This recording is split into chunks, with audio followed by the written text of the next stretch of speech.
Jean-Michel Abimbola, Orden Ayadati, Rachid Igbadamassi, Boniface Yaroutoumé et Patrice Agboudranfort-Nombimé n'avaient qu'un seul objectif ce lundi 1er octobre 2018, venir éclairer l'opinion publique sur les faits marquants de l'actualité nationale. Et c'est Jean-Michel Abimbola qui, au cours de leur conférence de presse, plantera le décor pour expliquer les raisons du soutien de la représentation nationale au gouvernement pour la mise en œuvre des réformes. Consciente de l'utilité de ces réformes pour poser les bases solides de notre démocratie, la représentation nationale, dont nous faisons partie, les accompagne du mieux qu'elle peut. Nous sommes donc en présence d'une législature de réforme.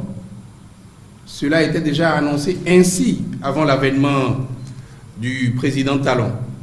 Mais cette législature de réforme qui accompagne un gouvernement de réforme pour changer les paradigmes dans notre pays et pour donner une chance au Bénin et aux Béninois.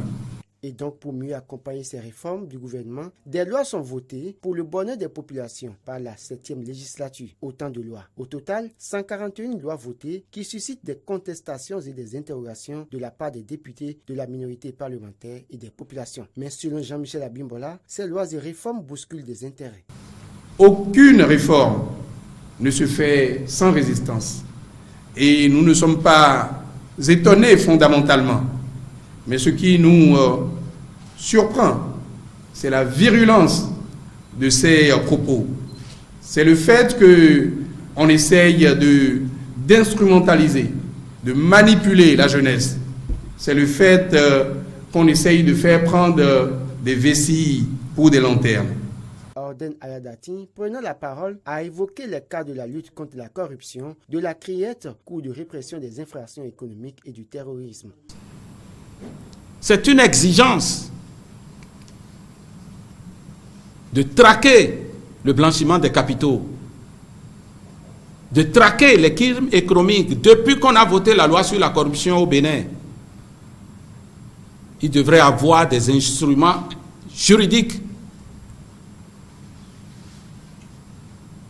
institutionnels, pour accompagner cette volonté de moralisation de la vie publique, pour accompagner la loi sur la corruption. Ça n'a pas été fait. Le BNP, avec le gouvernement de Patrice Talon, a estimé qu'il est temps d'avoir une lutte implacable contre l'impunité. Tour à tour, les autres membres du BNP ont pris la parole pour exposer d'autres faits de l'actualité nationale et apporter des réponses aux questions des journalistes.